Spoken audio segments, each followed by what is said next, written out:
Hi. My journey with politics started. In 8th grade, I had a history teacher named and I definitely think he sparked my interest in politics because he brought attention to Black Lives Matter protests that were happening. I think at that time, I was very uneducated about the topics. I didn't formulate my own opinions.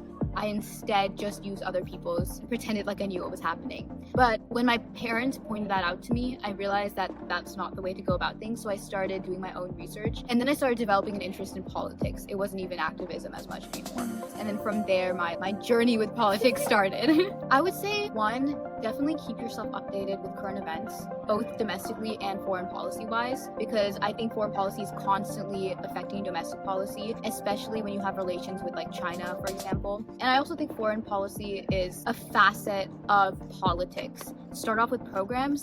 My summer after 9th grade, I did 2 programs, and it's a good introduction. And if you don't want to pay for a program, there's plenty of free programs, and there are also plenty of classes that you can take. And I think that those are good ways of just getting yourself more involved. As I talk to more people who had different views, I realized that other views are shut down immediately. And we need to continuously listen to other people and learn from their ideas. Because at the end of the day, everyone's just trying to work towards a better country, what they think is a better country. So I think there's just a compromise that needs to happen. It's like really interesting because even my dad tells me that he doesn't think I'm cut out for politics because I get hurt pretty easily. Although I care a lot, I also can put on a front in which I don't care. If I pretend like I know what I'm doing, everyone thinks I know what I know I'm doing, so it works out. Yeah.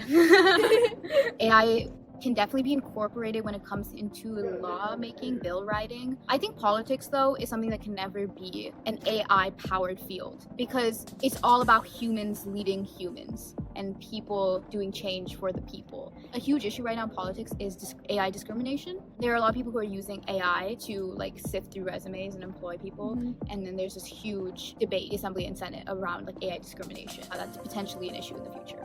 Much as I think that classes and programs are beneficial, I also think that the best way to get experience in the political field is through internships, volunteering, campaigning. In 9th grade, I did really small politicians who were running. Neither of them won, but because they were really small, I got hands-on experience writing white papers, canvassing, all of that. Now, when you do an internship, assembly people have internships for high schoolers. Very specific Congress people have internships for high schoolers, but those internships will be a lot more menial work, data entry, answering phone calls. That's very different. But I think both give you really, really good insight into political processes. One is before election and one is after. And to see that difference is really cool. I would recommend doing either of those.